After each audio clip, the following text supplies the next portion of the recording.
वासुदेवाय। नारायणं नमस्कृत्यं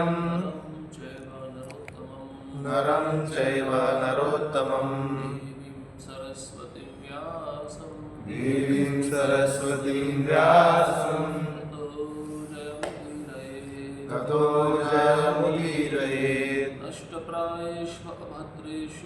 नष्टप्रायेष्वभद्रेषु नित्यं भागवत सेवया भगवते उत्तम श्लोके भक्तिर्भवति नैष्टकी।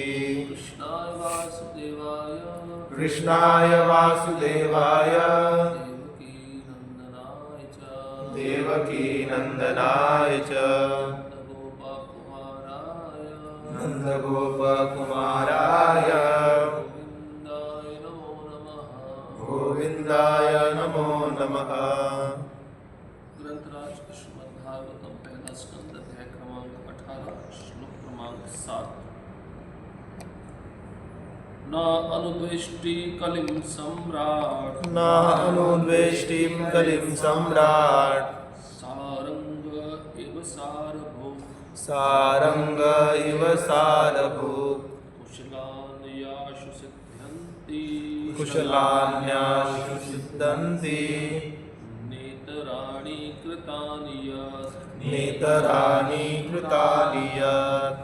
न अनुद्वेष्टि कलिं सम्राट न अनुद्वेष्टिं कलिं सम्राट सारंग इव सारभूत सारंग इव सारभूत कुशलान्याशु सिद्ध्यन्ति कुशलान्याशु सिद्धन्ति नेतराणि कृतानि यत् नेतराणि कृतानि यत्। न अनुद्वेष्टि कलिं सम्राट न अनुद्वेष्टि कलिं सम्राट सारंग इव सारभूत सारंग इव सारभूत कुशलान्याशु सिद्ध्यन्ति कुशलान्याशु सिद्धन्ति नेतराणि कृतानि यत् नेतराणि कृतानि यत्।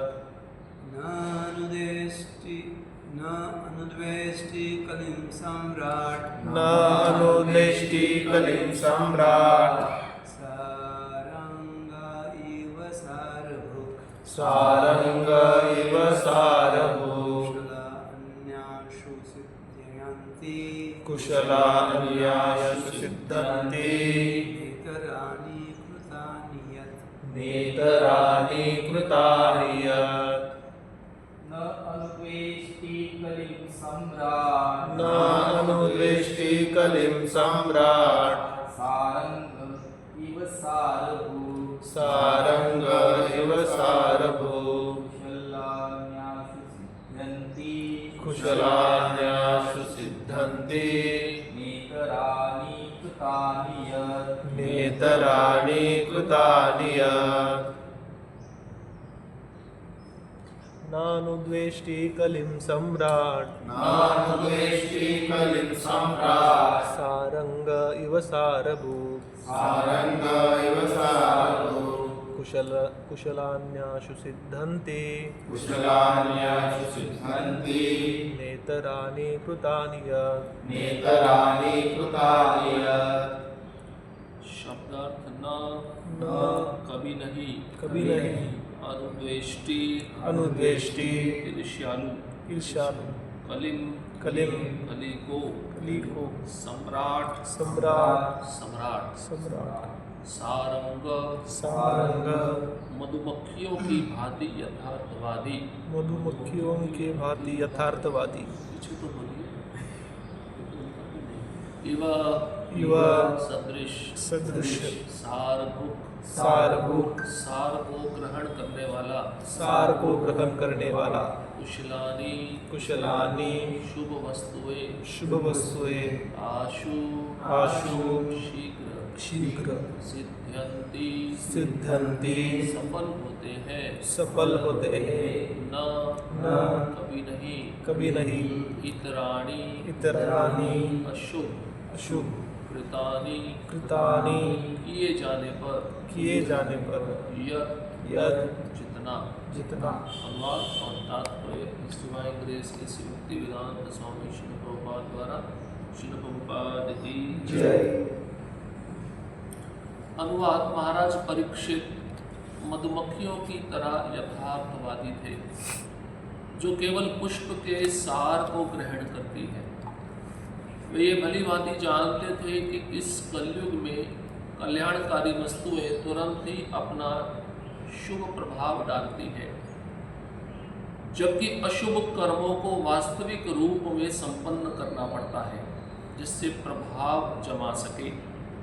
अतः उन्होंने कभी भी कली से ईर्ष्या नहीं की। तात्पर्य, कलयुग अधम युग कहलाता है। इस अधम युग में सारे जीव विचित्र स्थिति में रहते हैं। अतः भगवान ने उन्हें कुछ विशेष सुविधाएं दे रखी हैं।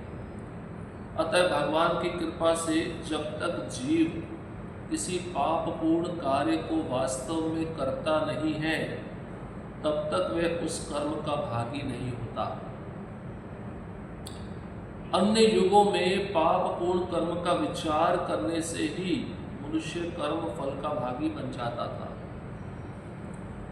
इसके विपरीत इस युग में जीव को शुभ कर्म के चिंतन मात्र से ही उसका फल प्राप्त हो जाता है। अतएव अत्यंत विद्वान एवं अनुभवी राजा होने के कारण महाराज परीक्षित कली से कोई अनावश्यक द्वेष नहीं रखते थे, क्योंकि वे उसे कोई पाप कर्म करने का अवसर ही नहीं देना चाहते थे। उन्होंने अपनी प्रजा को कलयुग के पाप कर्मों में पड़ने से बचाया और साथ ही उन्होंने कली के लिए कुछ स्थान नियत करके उसे भी पूरी सुविधा प्रदान की। श्रीमद् भागवत के अंत में कहा गया है कि यद्यपि कली के निंद्य कृत्य विद्यमान हैं, तो भी कलयुग में बड़े बड़े लाभ भी हैं। मनुष्य मात्र भगवान नाम के जप कीर्तन द्वारा मोक्ष लाभ प्राप्त कर सकता है। अतएव महाराज परीक्षित ने भगवान के पवित्र नाम के कीर्तन के प्रचार हेतु संगठित प्रयास किया और उन्होंने जनता को कली के पाश से बचा लिया। इसी लाभ के कारण कभी कभी बड़े बड़े मुनि कलयुग की जय मानते हैं। वेदों में भी कहा गया है कि भगवान कृष्ण की लीलाओं की चर्चा से मनुष्य कलयुग की सारी बुराइयों से छुटकारा पा सकता है। श्रीमद् भागवत के आरंभ में यह भी कहा गया है कि श्रीमद् भागवत के पाठ से परमेश्वर मनुष्य के हृदय में स्थापित हो जाते हैं। ये कलयुग के कुछ लाभ हैं और महाराज परीक्षित ने इन सशक्त लाभों को ग्रहण किया और असली वैष्णव होने के नाते उन्होंने कलयुग का बुरा नहीं सोचा। ओम ज्ञानतिमिरन्धस्य ज्ञानाञ्जनशलाकया चक्षुरुन्मीलितं येन तस्मै श्रीगुरवे नमः। श्रीचैतन्यमनोभीष्टं स्थापितं येन भूतले स्वयं रूपा कदा मह्यं ददाति स्वपदान्तिकम्। वन्देऽहं श्रीगुरो श्रीयुतापदकमलं श्रीगुरुन् वैष्णवांश्च श्रीरूपां साग्रजातं सहगणा रघुनाथान्वितं तं सजीवं साद्वैतं सावधूतं परिजनसहितं कृष्णचैतन्यदेवं श्रीराधा कृष्णपादान् सहगणा ललिता श्रीविशाखान्वितांश्च। हे कृष्ण करुणा सिन्धु दीनबन्धो जगत्पते गोपेश गोपिकान्त राधाकान्त नमोस्तुते। तप्तकाञ्चन गौराङ्गे राधे वृन्दावनेश्वरी विश्वभानुसुते देवी प्रणमामि हरिप्रिये। वाञ्छाकल्प कल्पतरुभ्यश्च कृपा सिन्धुभ्येव च पतितानां पावनेभ्यो वैष्णवेभ्यो नमो नमः। नमो महावदन्याय कृष्णप्रेमप्रदायते कृष्णाय कृष्णचैतन्य नामिने गौरद्विषे नमः। नमः ॐ विष्णुपादाय कृष्णपृष्ठाय भूतले श्रीमते भक्तिवेदान्त स्वामिनिति नामिने। नमस्ते सारस्वते देवे गौरवाणी प्रचारिणे निर्विशेष शून्यवादी आचार्यदेशतारिणे।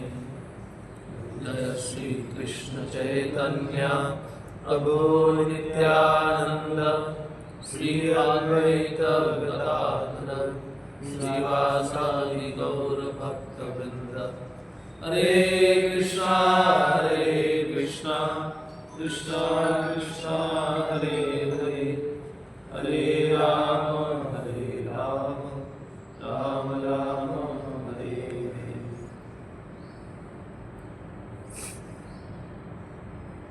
हरे कृष्ण।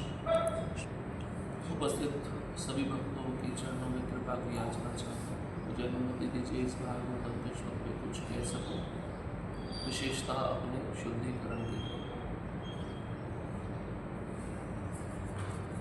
इस अध्याय का शीर्षक है ब्राह्मण बालक द्वारा महाराज परीक्षित को शाप। तो कल के श्लोक में हमने सुना था सुत गोस्वामी शौनक आदि ऋषि को कहते हैं कि जिस क्षण जिस दिन भगवान कृष्ण इस पृथ्वी को छोड़े उस समय कली इस संसार में पाप कर्मों को बढ़ाने के लिए प्रवेश कर गया। आज के श्लोक में महाराज परीक्षित का विशेष गुण बता रहे हैं। इतने महान राजा हैं और कली के सार को उन्होंने ग्रहण किया। महाराज परीक्षित की तुलना यहाँ पे मधुमक्खियों से की गई है। जैसे मधुमक्खी किसी पुष्प पे बैठती है तो केवल उस मध को ग्रहण करती है, वैसे ही महाराज परीक्षित ने देखा कलयुग दोषों से भरा हुआ है, लेकिन इसमें कुछ महान गुण हैं। इस कारण से महाराज परीक्षित ने कली को आश्रय दिया था। और वो महान गुण क्या है? प्रभुपाद जी भी तात्पर्य में लिखे हैं, भगवान नाम का सामूहिक कीर्तन।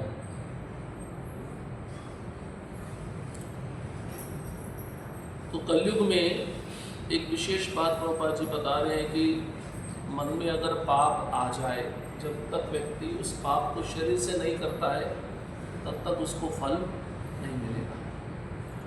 लेकिन अन्य युगों में अगर मन में पाप आ गया, चाहे उसने शरीर से नहीं किया, वो पाप का फल मिल जाता है। इसलिए ऐसा विचार हमें अपने मन में नहीं रखना है कि सदैव हम अपने मन में पाप रखें, यहाँ पे हमें एक्सक्यूज दे दिया गया है। नहीं, ऐसा नहीं होना चाहिए।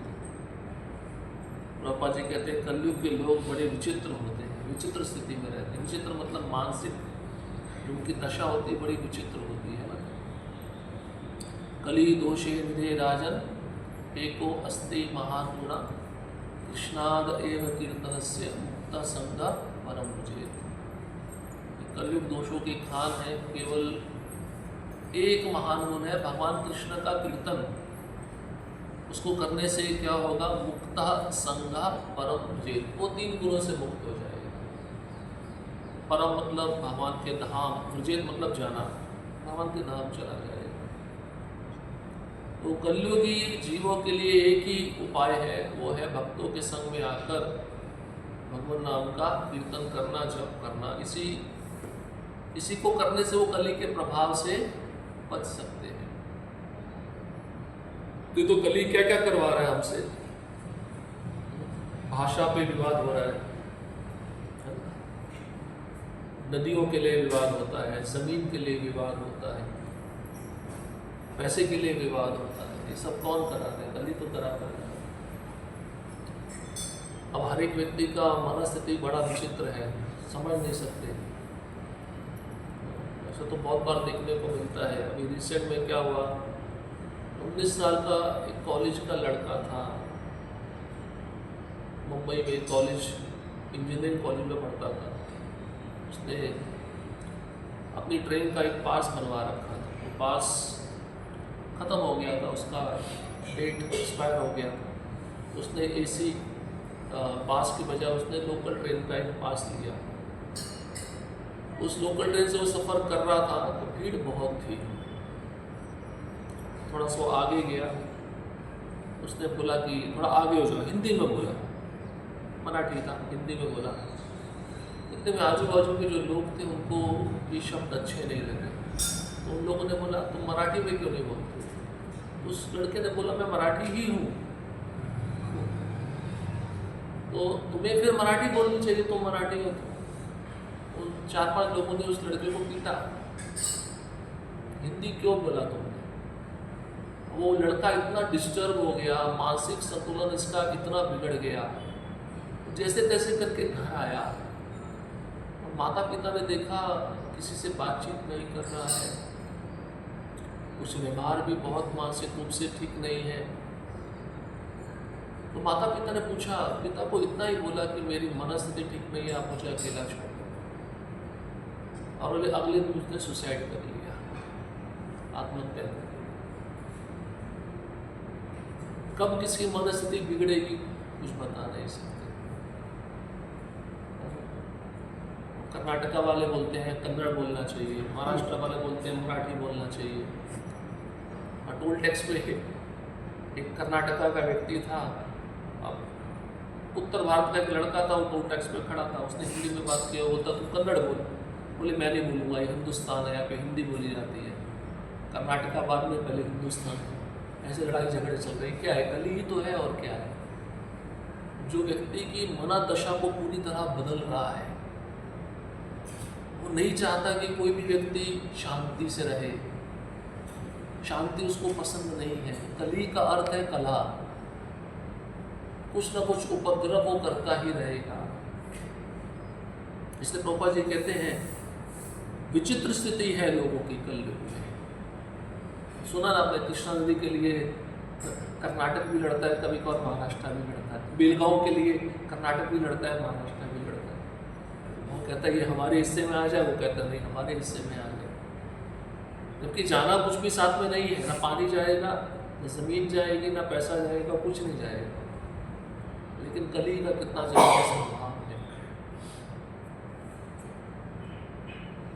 तो भगवान ने कृपा हम पे की है कि जब हमारे मन में अच्छा कार्य करने का विचार आए तो उसको तुरंत करना चाहिए, और बुरा विचार आए तो उसको फल नहीं मिलेगा, लेकिन उस बुरे कार्य को टालना चाहिए। क्योंकि देखिए प्रभुपाद जी एक विशेष चीज़ बता रहे हैं जो बहुत से लोगों को पता नहीं होती। कभी कभार भक्त भी प्रश्न पूछते हैं ना, प्रभु जी हमारे मन में सतत बुरे विचार आते हैं, तो ये बुरे विचार आने से हमें उसका फल मिलेगा क्या? नहीं मिलेगा। कब तक नहीं मिलेगा? जब तक आपने उसको शरीर से नहीं किया। लेकिन सतयुग में ऐसा नहीं था। सतयुग में अगर मन में गलत विचार आ गया तो आपको उसका फल भोगना पड़ेगा, चाहे आपने शरीर से नहीं भी किया। क्योंकि भगवान जानते हैं सभी पतित लोग हैं कलयुग में, सभी गिरे हुए, सभी शुद्र हैं, किसी का भी मन शुद्ध नहीं है। इसलिए भगवान ने औषधि दी है। सबसे बड़ी औषधि यही है भगवान नाम का कीर्तन। देखिए प्रभुपाद जी कहते हैं अतएव अत्यंत विद्वान एवं अनुभवी राजा होने के कारण महाराज परीक्षित कली से कोई अनावश्यक द्वेष नहीं रखते थे। जो साधु पुरुष होता है ना, वो गलत व्यक्ति से भी द्वेष नहीं रखता है। वो सोचता है कुछ ना कुछ तो अच्छा गुण इसमें होगा, वो अच्छे गुण को देखता है। लेकिन जो बुरा व्यक्ति होगा उसके मन में हमेशा बुरे गुण आते रहते हैं, बुरे विचार आते रहते हैं, उसकी दृष्टि एकदम नेगेटिव बन जाती है, नकारात्मक बन जाती है। तो महाराज परीक्षित ने कली को भी संतुष्ट किया, अपनी प्रजा को भी संतुष्ट किया। प्रभुपाद जी इतना सुंदर लिखते हैं, प्रभुपाद जी कहते हैं कली को कैसे संतुष्ट किया? उसको आश्रय देकर। और उसके अच्छा गुण देखकर, और प्रजा को कैसे संतुष्ट किया, उसको कली से बचाकर। कि राजा का धर्म क्या है? उपदेश देना, प्रजा को उपदेश देना। कौन सा उपदेश? भगवत भक्ति का उपदेश देना। राजा जब उस पद पे बैठता है तो उसका परम कर्तव्य यही है कि मनुष्य जीवन का उद्देश्य क्या है, वह हर एक नागरिक को समझाए। इसलिए महाराज परीक्षित बहुत बुद्धिमान थे। उन्होंने अपने राज्य में कली को पनपने भी नहीं दिया और अपनी प्रजा को कली से बचाया, उनको भक्ति का आश्रय देकर सार ग्रहण किया। जैसे हंस होता है ना, अगर दूध और पानी को मिश्रित करके दिया जाए तो हंस दूध पी जाता है और पानी छोड़ देता है। वैसे महाराज परीक्षित सार गर्भी थे, जानते हैं। इसलिए प्रभुपाद जी भी लिख रहे हैं, बड़े बड़े ऋषि मुनि भी कलयुग को जन्म लेने के लिए प्रतीक्षा करते हैं, कलयुग की जय मानते हैं, क्योंकि बहुत सरल मार्ग है भगवान को प्राप्त करने का। कहीं पे भी हो, अब तो प्रभुपाद जी की कृपा से और सरल हो गया। प्रभुपाद जी भी सार गर्भी थे। प्रभुपाद जी जब विदेश में गए तो उन्होंने विदेशियों का, हिप्पियों का कितने बुरे आचरण देखे होंगे, लेकिन उनको पता है हरिनाम से ही सुधरेंगे, हरिनाम उनको सुनाया जाएगा, हरिनाम से ही इनके मन में जो बुरे विचार हैं उनको बदला जा सकेगा। इसलिए प्रभुपाद जी हरिनाम शुरू किए न्यूयॉर्क में। हरिनाम सुन के ही सब नाचते थे, एक साथ मिलकर सामूहिक कीर्तन करते थे। अब प्रभुपाद जी कीर्तन कर रहे हैं, करते करते वो चल रहे हैं, साथ में जो आना चाहता है आ रहा है। प्रभुपाद जी फिर उनको अपने स्टोर फ्रंट पे लेके जाते थे, वहाँ पे बैठकर थोड़ी देर हरिनाम कर कर भगवान का उपदेश सुनाते थे। प्रभुपाद जी तात्पर्य में ये भी लिखे कि कलयुग का सबसे अच्छा लाभ क्या है, जब कोई व्यक्ति आपस में मिलकर कृष्ण कथा करता है तो उसके सारे पाप नष्ट हो जाते हैं, उसके मन से सारी बुराइयां चली जाती हैं। और प्रभुपाद जी तीसरा लक्षण बता रहे हैं कलयुग का जो गुण है, अगर श्रद्धा पूर्वक कृष्ण की कथा सुनो तो वही कृष्ण हृदय में आकर बैठ जाते हैं। 3 चीजें बताई हैं प्रभुपाद जी, एक हरिनाम का प्रभाव, दूसरा भक्तों के संग में आकर कृष्ण कथा का श्रवण, और जब श्रद्धा पूर्वक कोई श्रवण करता है तो उसके हृदय में आके कृष्ण बैठ जाते हैं। देखते हैं गंभीरता पूर्वक मेरी बात को सुन रहा है, तो अब इसके हृदय में बैठकर मैं उसका मार्जन करूँगा। पहले भी तो थे, मार्जन क्यों नहीं किया? पहले भी कृष्ण थे ना, मार्जन क्यों? क्योंकि हम उस समय गंभीर नहीं थे ना, हम रुचि उत्पन्न नहीं किए थे। अभी भगवान दिखते हैं, रुचि उत्पन्न कर ली है, गंभीर हो गए, रोज़ मंगला आरती आ रहे हैं।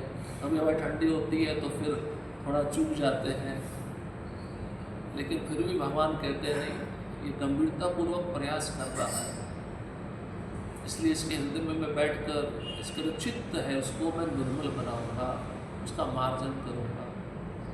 सबसे कारगर औषधि है ये। इसलिए आप देखिए भक्तवृंद ठाकुर कितने महान आचार्य हैं। जीव जागो गौरा चांद बोले, उस गीत में वो क्या कहते हैं, मैं सबसे पहले तो पहले मुझे ही दवाई दे दो।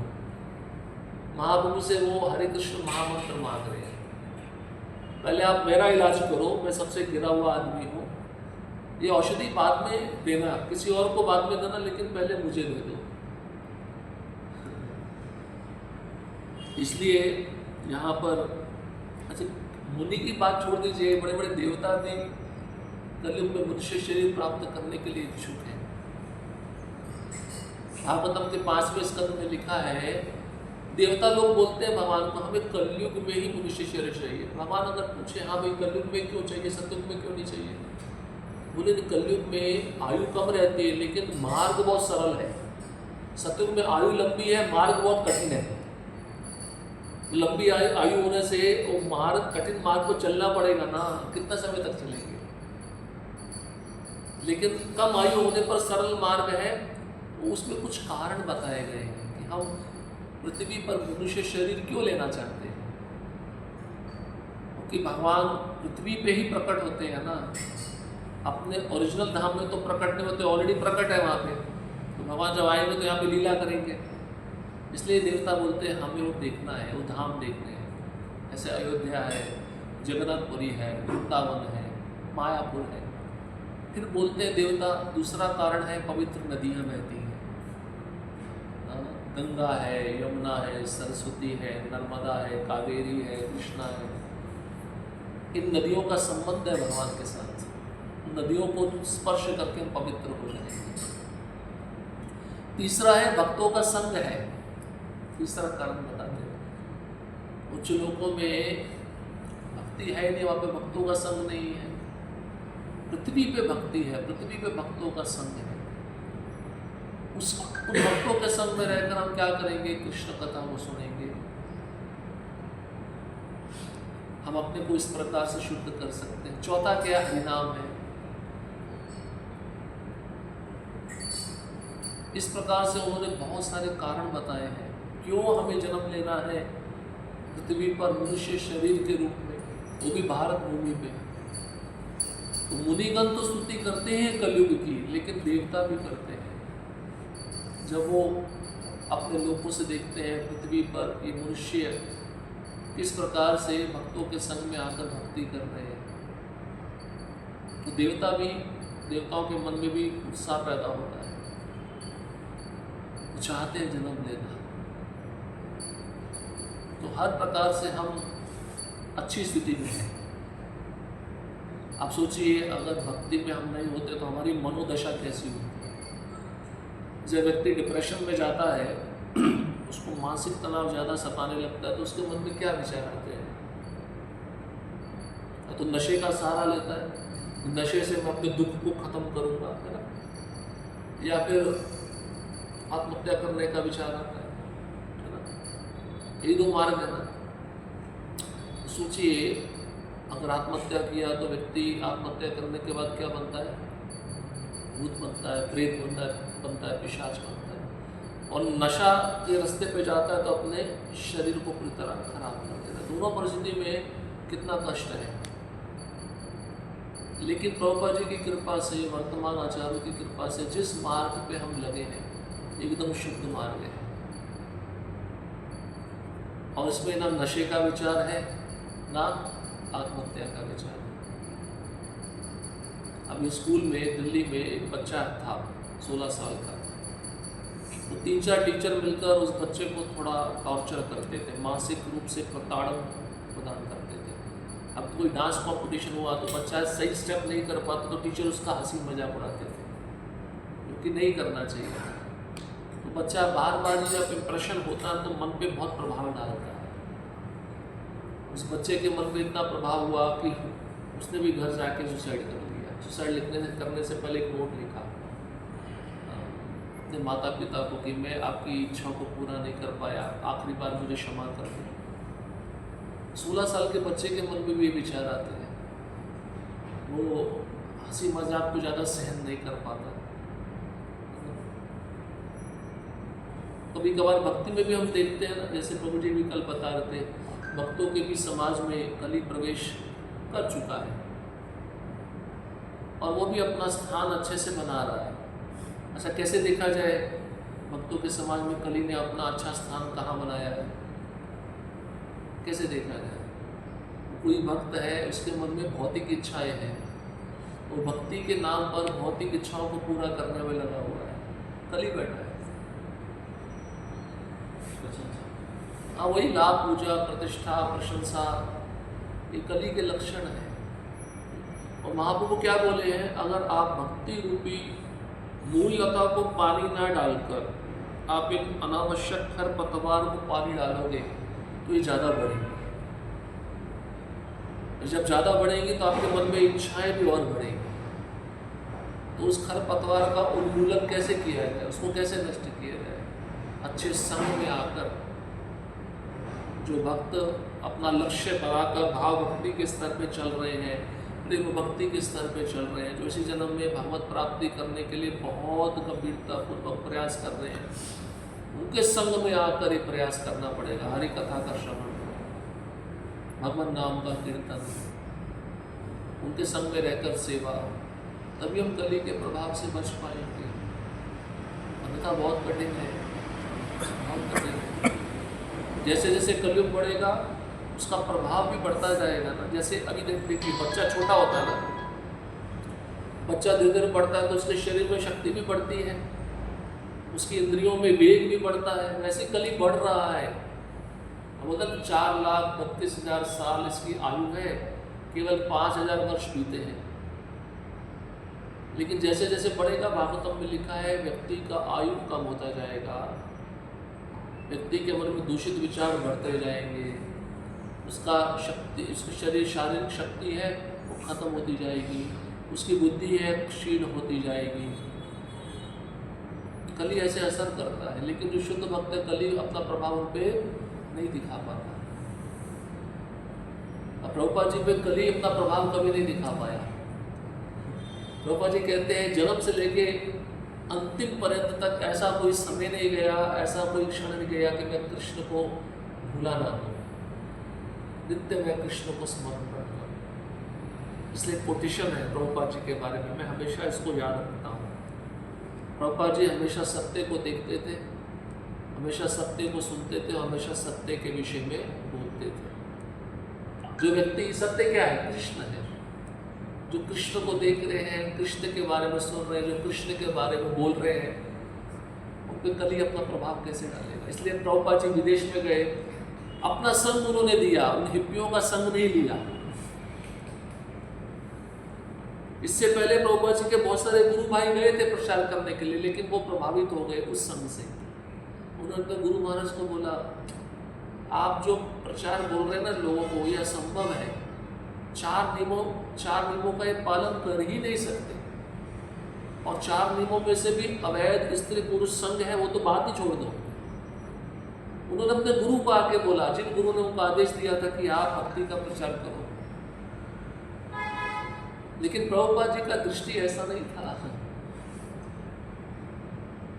जबकि ये लोग जो गए थे वहां की वेशभूषा धारण करके आ गए, प्रभुपाद जी जब गए उन्होंने अपनी वेशभूषा उनको पहना दी। तो कली का प्रभाव किस पे हुआ था?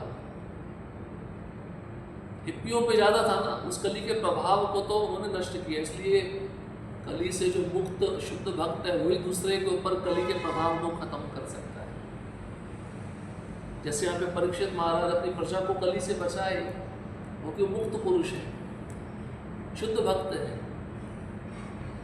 लेकिन कली का प्रभाव से हम कैसे मुक्त होंगे? जब हम उन उपदेशों को अपने जीवन में आचरण करेंगे। ये सबसे महत्वपूर्ण है। इसलिए आप देखिए प्रभुपाद जी कभी प्रभावित नहीं हुए। उन्होंने जो उपदेश दिए उनके शिष्यों ने गंभीरता पूर्वक स्वीकार किया और शिष्यों के हृदय से भी कली चला गया। प्रभुपाद जी कभी प्रभावित नहीं हुए विदेश की संस्कृति से, विदेशी खान पान से, विदेशी वेशभूषा से। प्रभुपाद जी ने अपनी वैदिक संस्कृति उनको प्रदान की, तभी तो भक्त बन पाए ना। इसलिए ऐसे भक्त का हमें आश्रय लेना चाहिए, तभी हम कली के प्रभाव से बच पाएंगे। अन्यथा संभव नहीं है, बहुत कठिन है। थोड़े थोड़े विचार पे कली आ जाता है, हम किसी के बारे में बुरा सोचते हैं, तो मतलब कली का प्रवेश होगा। तुरंत उस विचार को हटा देना चाहिए। मक्खी कहाँ बैठती है? कचरे पे बैठती है, गंदी वस्तुओं पे बैठती है। ऐसी कली है, मक्खी की तरह है। और परमहंस शुद्ध भक्त कैसे होते हैं? वो स्वच्छ जल में जहाँ कमल खिलते हैं वहाँ पे निवास करते हैं, वहाँ पे कोई गंदगी का प्रवेश ही नहीं है। भागवतम के 34 स्कंद में बताया गया प्रचेतागण के बारे में। प्रचेतागण जब भगवान विष्णु की स्तुति करते हैं उसमें एक श्लोक सुनाते हैं। उसका अर्थ इस प्रकार से है कि हे कृष्ण, आपके जो शुद्ध भक्त है ना, आपके चरण कमलों को पकड़ के रखे हुए हैं। कैसे पकड़ के रखे हुए हैं? जैसे भंवरा मद वाले पुष्पों को पकड़ के रखता है।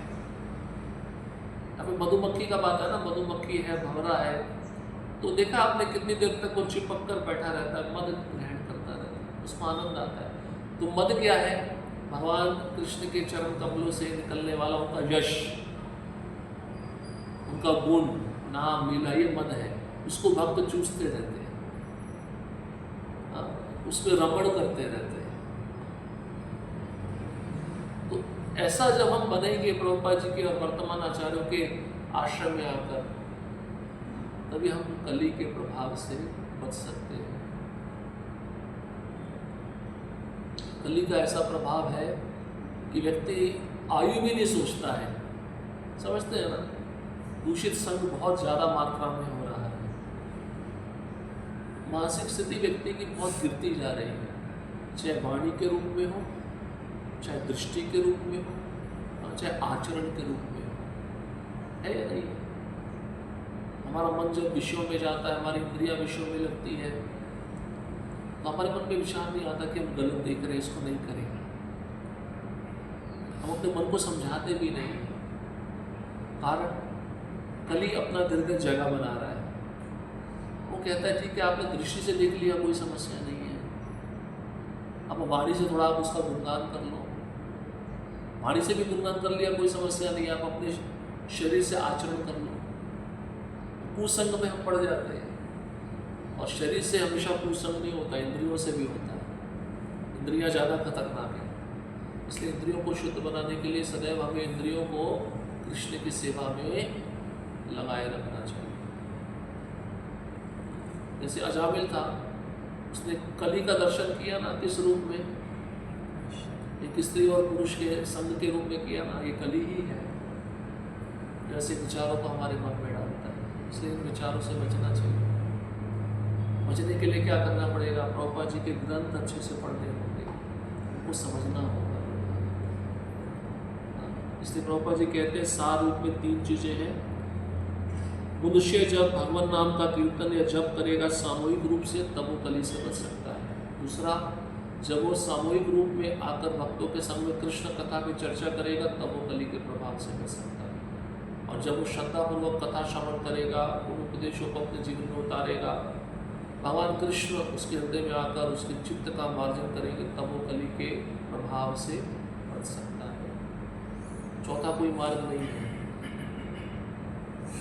इसलिए प्रहलाद महाराज बोले, श्रवणम कीर्तनम विष्णु स्मरणम पाद सेवनम अर्चनम वंदनम दास्यम सख्यम आत्मनिवेदनम। इसके बाद में प्रहलाद महाराज बोलते हैं, ये जो नवदा भक्ति कर रहा है कोई, सबसे बुद्धिमान व्यक्ति, उसके अतिरिक्त मैं और किसी को बुद्धिमान नहीं मानता। चाहे उसने PhD डिग्री ली हो, चाहे उसने वो टीचर की डिग्री ली हो, मैं उसको बुद्धिमान नहीं मानता, वो मूर्ख है। ये प्रहलाद महाराज के भक्ति में भाषा है। बुद्धिमान वही है जो इसी नवदा भक्ति में लगा। इसलिए तो उन्होंने अपने पिता को उपदेश दिया ना कि आप वानप्रस्थ ले लो, वन चले जाओ। नहीं सुना, क्या हुआ परिणाम? कली आ गया, कली बैठ गया, मैं अपने पुत्र को मारूंगा। लेकिन कली जब आया तो फिर भगवान ने नरसिंह अवतार लेकर उस कली का दमन भी कर दिया। इसलिए ये जो भक्ति है ना, ये हमारा सेफेस्ट मार्ग है, इसी पे चलना है। महाजनों ये न गता सपंथा, महाजनों ने एक मार्ग दिखलाया है, और प्रभुपाद जी ने तो और सरल बना दिया। सुबह का मॉर्निंग प्रोग्राम बड़ा ज़बरदस्त है, इसको कोई अच्छे से करेगा ना, कोई तकलीफ नहीं, कोई समस्या नहीं आएगी, ये गारंटी है। इसको थोड़ा अपने जीवन में आप अनुभव करके देखो। ठंडी गर्मी आती रहेगी, जाती रहेगी। भगवान बोले ना, मात्रा स्पर्शास्तु कौन है, सहन करो थोड़ा। यहाँ की ठंडी तो कुछ भी नहीं है, ठंडी भी बढ़ती जाती है ना ऊपर के लोगों में, इसलिए सहन करो। बहुत भाग्यशाली है हम, तो प्रभुपाद जी ने हमें स्वीकार किया है, हमारे वर्तमान आचार्यों ने हमको स्वीकार किया। 10,000 वर्ष का जो युग है ना, गोल्डन एरा है, गोल्डन एरा, महाप्रभु का ये स्वर्णिम युग है। इसमें जो जन्म ले रहा है, मैं कहता हूँ वो त्रेता युग, द्वापर युग से भी अधिक भाग्यशाली है, क्योंकि अभी 10,000 साल तक कीर्तन ही कीर्तन चलेगा, भक्ति ही भक्ति चलेगी। इसी में हमें अपना कार्य अच्छे से करके यहाँ से निकलना है। ठीक है? हरे कृष्णा कृष्णा कृष्णा हरे हरे, हरे राम राम राम हरे हरे। किसी का कोई प्रश्न?